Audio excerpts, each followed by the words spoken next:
Hi all. Today I have a pair of tiny devices to tear down, but first I want to say thank you to all the new subscribers. There's been quite a few of you joining on recently, so welcome aboard. Thanks for watching. Now, here we have a pair of little portable battery-powered speakers. One is labeled the iSymphony, but doesn't have any other manufacturing markings on it. And this other one, it just says Hype, Technology at Play, but doesn't really have any model number. They're a few years old, they have scuffs and scratches, so they've been around a bit, but they do power on if I plug them into a signal source here and give them a sine wave and turn it on. This one has a cracked solder joint on the switch, so I have to hold the switch to turn it on. The other one works. So both these devices are functional. Got the batteries out on the iSymphony. It has some little stickers in there. It tells you, if you can figure it out already, that it will take a single 1.5 volt cell. It has a model number T-SPKR1. It says made in China, obviously, and has a manufacturing date, which I believe means it was built in 2006. So I think this one, though it doesn't have any such label on the outside, this one's probably about 2006 as well. On to popping them apart. Got them both popped apart.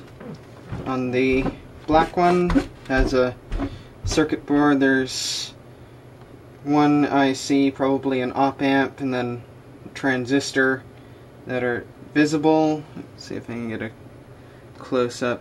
Yeah, that's focused. Then the speakers, tiny little 8 ohm half watt speakers, very, very thin. White one has even less space for the actual circuit board.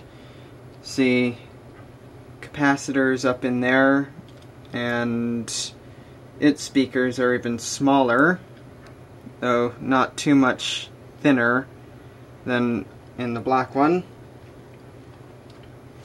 Gonna get these boards out and see what's on the other side. Turns out both of these sets of speakers feature a tiny boost converter for raising the voltage rail of the amplifier to something higher than 1.5 volts.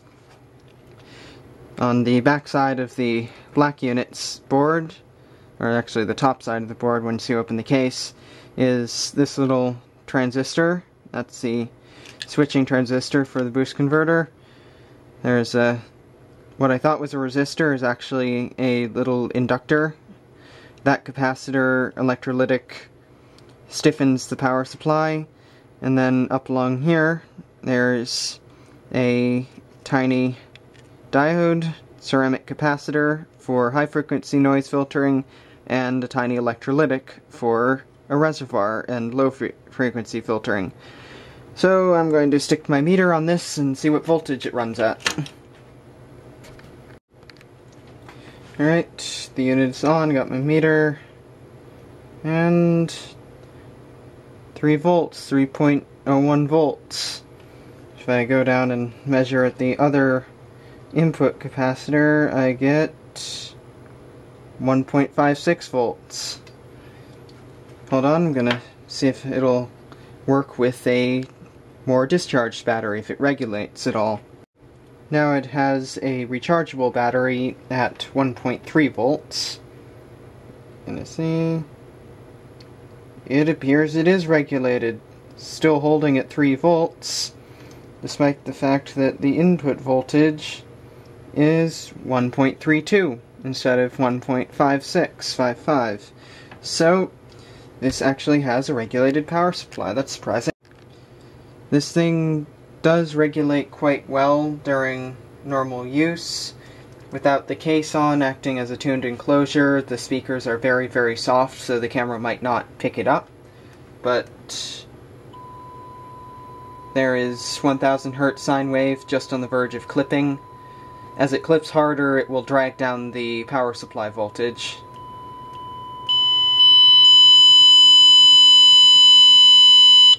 So when it heavily clips at maximum volume, it does drag the supply. But until that happens, it stays rock solid at 3 volts. Surprisingly well made. Wouldn't have expected that. The white one is just smaller and has more surface mount parts, but in every other sense is the same. It has inductors, it has little switching transistor for a power supply, and except it has a indicator LED there to let you know it's on. And the switch, unfortunately, is still soldered firmly down. It just is a bit loose from other use, but most likely just being a bit cheaply made. So I won't really be able to do much about the switch on this thing. Oh well. That concludes our little teardown of these little speaker systems. Thanks for watching.